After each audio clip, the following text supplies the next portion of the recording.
మీకు నీళ్లు ఇచ్చే బాధ్యత ఈ ప్రభుత్వాన్ని. ఇదే కాకుండా గిరిజన విశ్వవిద్యాలయం పక్కనే వస్తుంది. ఇంత మునుపైతే ఒక ప్రభుత్వం ఉండేది. ప్రభుత్వం వస్తూ ఉంటే మీరు చూసుంటారు, అప్పుడు చెట్లన్నీ నరికేసేవాళ్ళు, పరదాలు కట్టేవాళ్ళు. ఉన్నాయా ఇప్పుడు పరదాలు?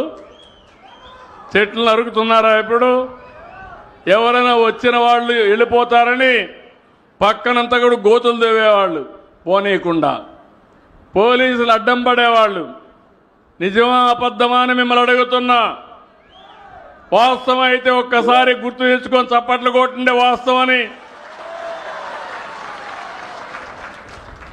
ఎవరు నవ్వినా అప్పుడుండే ప్రభుత్వం మిమ్మల్ని వేధించేవాళ్ళు. అవునా కాదు? కేసులు పెట్టేవాళ్ళు.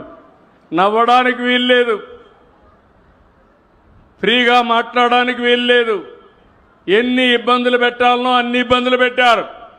2024లో మళ్ళీ రాష్ట్రానికి స్వాతంత్రం వచ్చిందంటే, మీరందరూ స్వేచ్ఛగా ఉన్నారంటే అది ఈ యొక్క ఎన్డీఏ ప్రభుత్వం ఇచ్చినటువంటి స్వాతంత్రం అని చెప్పి కూడా నేను మీకు తెలియజేస్తున్నా. నాకు కానీ కక్ష ఉంటే విశ్వవిద్యాలయాన్ని మళ్ళా మార్చాలి. మార్చను.